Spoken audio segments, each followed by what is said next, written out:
ବର୍ଷର ଛୁଆକୁ liver problem ଏମିତି ଅଛି।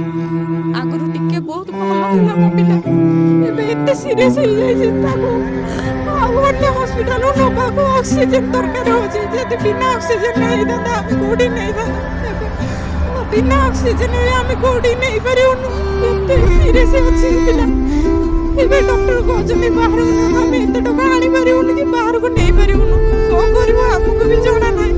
ଏତେ ଟଙ୍କା କୋଉଠୁ ଆଣିବୁ? 500 ଲକ୍ଷ ଟଙ୍କା ହେଇଥିଲା ଆମେ ଯୋଗାଡ଼ କରିଥାନ୍ତୁ, ଆସି 40-50 ଲକ୍ଷ ଟଙ୍କା କୋଉଠୁ ଆଣିବୁ ଆମେ ବି ଜାଣିପାରୁନୁ। ଓଡ଼ିଶାବାସୀଙ୍କୁ ଏତିକି ଅନୁରୋଧ କରୁଛି, ମୋ ଛୁଆକୁ ବଞ୍ଚେଇ ଦିଅ। ମୋ ଗୁଡୁଲୁ କାଲି ଯାଇଥିଲି ଧରିବାକୁ, ମୋ ଗୁଡୁଲୁ କହିଲି ଗୁଡୁଲୁ ତୋ ବାପାକୁ ନେଇକି ସେ ପୁଅଟାକୁ କେମିତି କରିକି କାନ୍ଦିଲା।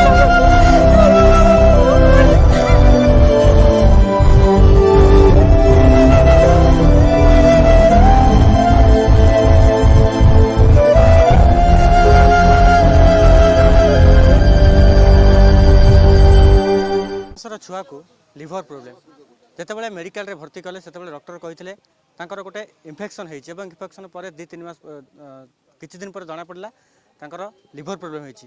तो गोटे माँ आज भिक्षा मागुंट पुओ को बचाई सारा ओडावासी आगे आम सीधा सह कथा कौन होता प्रथम पुओ को केमती नहीं से मेडिकल एडमिट करते डॉक्टर पर कौन सब कहते। मैडम स्वागत कर ना। नमस्कार, मो ना बनीता प्रधान, घर जगतसिंहपुर। मु 22/5/2024 रे मोर पुओटी होता आस्पेयर सनफ्लावर हॉस्पिटल रे। सनफ्लावर हॉस्पिटल रे 2 दिन रखिला परे से माने किछि जानि पारि नथिबारु सेथिलागी तांको रेफर कले आस्पेयर हॉस्पिटल। आस्पेयर हॉस्पिटल 17 दिन चिकित्सा हला परे जानि कि से सार मते कहिले जे नेकी जाओ सम रे देखाओ पिलार कोन हेछि जना पड़िबो। सम रे देखैला परे 15 दिन केवल टेस्ट रे कले। टेस्ट कला परे जाई जानिले जे पिलार लिवर प्रॉब्लम हेछि। पिलार लिवर प्रॉब्लम हेछि सार कहले आउ फास्ट कहले 5 लाख टंकार हो तापर पचारू जे से कहले 40-50 लाख टंका दरकार हम आपण जल्दी जोगाड़ करके नहीं जातु बाहर को दिल्ली ना मुंबई ना भाईजाग नहीं जातु। आप मेडिकल रे पुओ को नहीं गले मेडिकल से डॉक्टर जो एडमिट करले पुओ को से डॉक्टर गोटे कथा कहते जे पुओ को इन्फेक्शन होती किंतु केते दिन पर आप जानले जे पुओर लिवर प्रॉब्लम 17 दिन रखिला परे जानलु आमे लिवर प्रॉब्लम हेछि। ता भीतर आपण केबे पुओ को देखा करछंती? हाँ देखा करिछि, धरे जाइकरी खाए सब करे गोड़ा हाथ हलाए तापर भी आमको भी कहू नथिले। तापर भी मु पचारि डॉक्टर आपण जदि न पारिबे ताहले कहंतु आमे बाहर को नहीं जिवु ना तमे दिल्ली हैदराबाद जोठी नौचनी पिला भल होई परिबनी।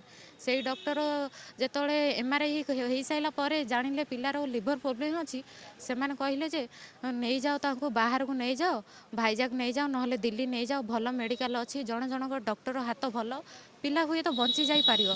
सेथिरे भी रिस्क अछि पिला बंचिबो कि नाही ऑपरेशन परे आमे जानिनु। यही कथा कहीकि मत कहले आउ टंका जोगाड़ हो सारे मुझे कहली ना टंका जोगाड़ केमती हम आम तो गरीब लोक टंका जोगाड़ करूँ केमी आ 5 लाख टंका होता आम जोगाड़ करदे था आसिक 40-50 लाख एत टाँग आम कौटू आणबू पिला को बाहर को लेकिन जीवु के आगु पिला टिके निश्वास नौला एवं बिना ऑक्सीजन निश्वास नहीं पानी ऑक्सीजन जहाँ भी लगे पड़ुची ये 15-20 दिन है ऑक्सीजन कंटिन्यू लगी ऑक्सीजन बिना ऑक्सीजन से बाहर को जा ही पारनी। एते टंका कोठ आनिबे बोली आपण भाबिछन मु जानिनी तथापि ओडिशावासी की अनुरोध करुच्ची जदि आपणकर साहाय्य मो पिला जदि बंची जाई पारिबो मु आपण कतिरे चिरकृतज्ञता जनाऊँगी। आपण मो पिला को बंचई दिंतु मु एतिकी खाली चाहूँगी आ किछि चाहूनी। जदि आपणकर एते डाउट अछि ताहले सम हॉस्पिटल को जाइकरी सबू जाइकरी देखंतु मु भी रिपोर्ट होरा देई देबी पिला फोटो देखई देबी पिला आगुरु केमिति थिला एबे केमिति अछि। आगुरु टिके बहुत भल थिला मो पिला एबे एते सीरियस हो जाई ताको अन्य हॉस्पिटल नबाको ऑक्सीजन दरकार होची जदि बिना ऑक्सीजन नहीं थांदा हमें कोडी नहीं थांदा एबे बिना ऑक्सीजन रे हमें कोडी नहीं परिउनु एते सीरियस अछि पिला। एबे डॉक्टर कहउछनी बाहर को हमें एते टका आनी परिउनु कि बाहर को नहीं परिउनु कोन करबो हमको भी जणा नाही एते टका कोडू आनिबो 500 लाख टका हेतला हमें जोगाड़ करथांदो आसी 40-50 लाख टका कोडू आनिबो हमें भी जानि पारनु किछि। ओडिशावासी एति अनुरोध करुछि मो छुआ को बंचै दियो। ओ गुडुलु काली जाइतली धरिया को मो गुडुलु को मु कहली गुडुलु तो बापा गते जीवन से मोडा केमिति करी के कांदी लागले मो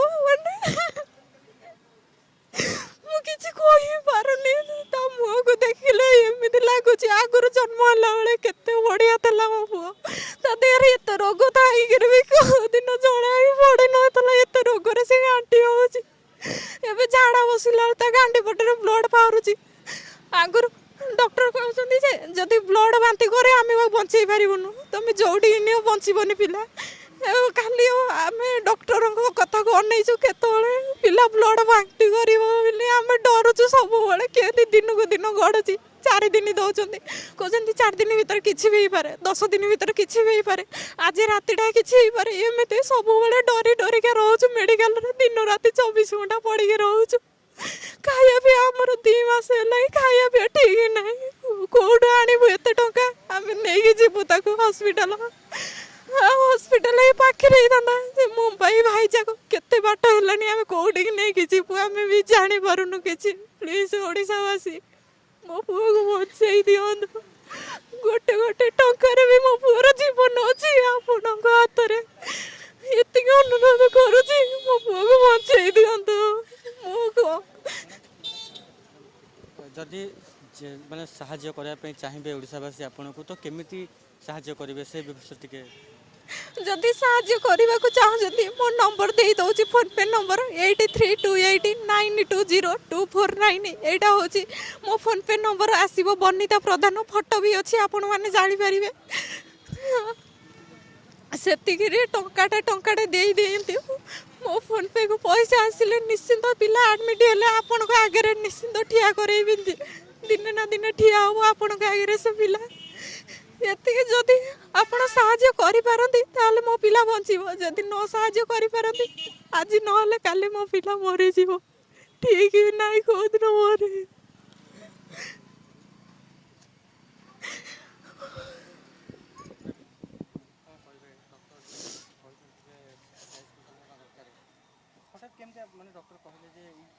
ହଠାତ୍ ତ କିଛି କହିଲେନି।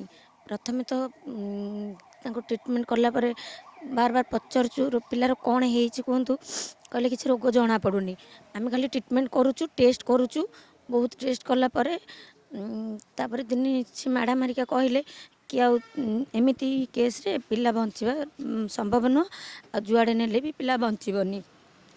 ତାପରେ କେତେ ଦିନ ପରେ ଯାଇକି ଏବେ 5-6 ଦିନ ତଳେ ଦିନେ ଡାକି କହିଲେ ଆଉ ପିଲାକୁ ବାହାରକୁ ନେବା ପାଇଁ ବ୍ୟବସ୍ଥା କର। ବାହାରକୁ ନେବୁ ତ ଆମେ କେଉଁଠୁ ନେବୁ, ଏତେ ପଇସା କେଉଁଠୁ ଆଣିବୁ? 30-40 ଲକ୍ଷ ହେଲାଣି, ଏତେ ପଇସା କ'ଣ ଆମ ପାଇଁ ସମ୍ଭବ କି? ତାପରେ କହିଲା ପରେ ସେଟା ଆମେ ବହୁତ ନେତା ମନ୍ତ୍ରୀ ପାଖକୁ ଯାଇଛୁ, ବହୁତ ଲୋକଙ୍କୁ କହିଛୁ, କେହି ବି ଆମ କଥା ଶୁଣୁନାହାନ୍ତି। ଆମେ ସିଏମ୍କୁ ବି ଦେଖା କରିବାକୁ ଯାଇଥିଲୁ, ସିଏମ୍ ବି କହିଲେ ହଉ ବୁଝିବୁ କହିକି ଶୁଣିଲେନି। ବହୁତ ନେତା ମନ୍ତ୍ରୀ ପାଖକୁ ଯାଇଛୁ, କେହି ବି ଆମ କଥା ଶୁଣୁନାହାନ୍ତି। ସେଠି ଲୋକ ମଦ ପିଇବାକୁ ପଇସା ରଖୁଛନ୍ତି, ହେଲେ ସେଠି ଆମ ପାଇଁ ପଇସା ନାହିଁ। ମଦ ପିଇକିରି ଆମେ ସେଠି ଠିଆ ହେଇଥିଲୁ, ଲୋକ ଆମ ପାଖରେ ଠିଆ ହେଇ କହୁଛନ୍ତି। ମୁଁ ହସ୍ପିଟାଲରୁ ଡାଇରେକ୍ଟ ଯାଇଥିଲି ନା, ଲୋକ କହୁଛନ୍ତି ଏ ସବୁ ଆଟିମ୍ ବାହାର କରିକି ଆଇଛନ୍ତି। ଆଉ ମୁଁ ଏତେ କଷ୍ଟ ଲାଗିଲା, ହେଲେ ବାପା ମା ହେଇଛୁ ବହୁତ କାନ୍ଦିକିରି ସେଠି ରହିଥିଲୁ। ମୁଖ୍ୟମନ୍ତ୍ରୀ କତିକି ଗଲୁ, ସିଟୁ ମୁଖ୍ୟମନ୍ତ୍ରୀ କହିଲେ ତମେ ଯାଅ, ଆମେ ବୁଝୁଛୁ କୋଉଠି ହେଇପାରିବ, କହିଲେ ଏମ୍ସରେ ହେଇପାରିବ। 5 ଦିନ ହେଇଗଲାଣି ତଥାପି କିଛି ବୁଝିଲେନି। ସେ ଛୁଆର ସିରିୟସ୍ ହେଇଗଲାଣି ନା, 5 ଦିନ ସାରେ ବୁଝିଲା ବେଳକୁ ଛୁଆ ଆଉ ନଥିବ। ସେଥିପାଇଁ ଓଡ଼ିଶାବାସୀକୁ କହୁଛୁ ପ୍ଲିଜ୍ ଦୟା କରିକି ଟଙ୍କାଟେ ଦେଲେ ବି ଆମ ଛୁଆ ବଞ୍ଚିଯିବ। ଦୟା କରନ୍ତୁ, ଆମ ଛୁଆକୁ ବଞ୍ଚେଇ ଦିଅନ୍ତୁ। ଶୁଣିଲେ ତ ଦର୍ଶକ ବନ୍ଧୁ, କେଉଁଭଳି ଭାବରେ ଗୋଟେ ମାଆ ଗୋଟେ ପୁଅ ପାଇଁ କେତେ ମାନେ ଆକ୍ଟୁସ୍ ରହୁଛି, କେତେ ରିକ୍ୱେଷ୍ଟ କରୁଛି। ତେବେ ଆପଣ ମଧ୍ୟ ସାହାଯ୍ୟ ପାଇଁ ହାତ ବଢ଼ାନ୍ତୁ। ଟଙ୍କାଟିଏ ହେଉନା କାହିଁକି, ଗୋଟେ ପିଲାର ଜୀବନ ଆପଣଙ୍କ ଉପରେ ନିର୍ଭର କରୁଛି। ଯେଉଁ 40-50 ଲକ୍ଷ ଟଙ୍କା ଦରକାର ହେଉଛି, ଟଙ୍କାଟେ କରି ଆପଣ ଦେଲେ ମଧ୍ୟ ସେ ଛୁଆର ଜୀବନ ବଞ୍ଚି ଯାଇପାରିବ।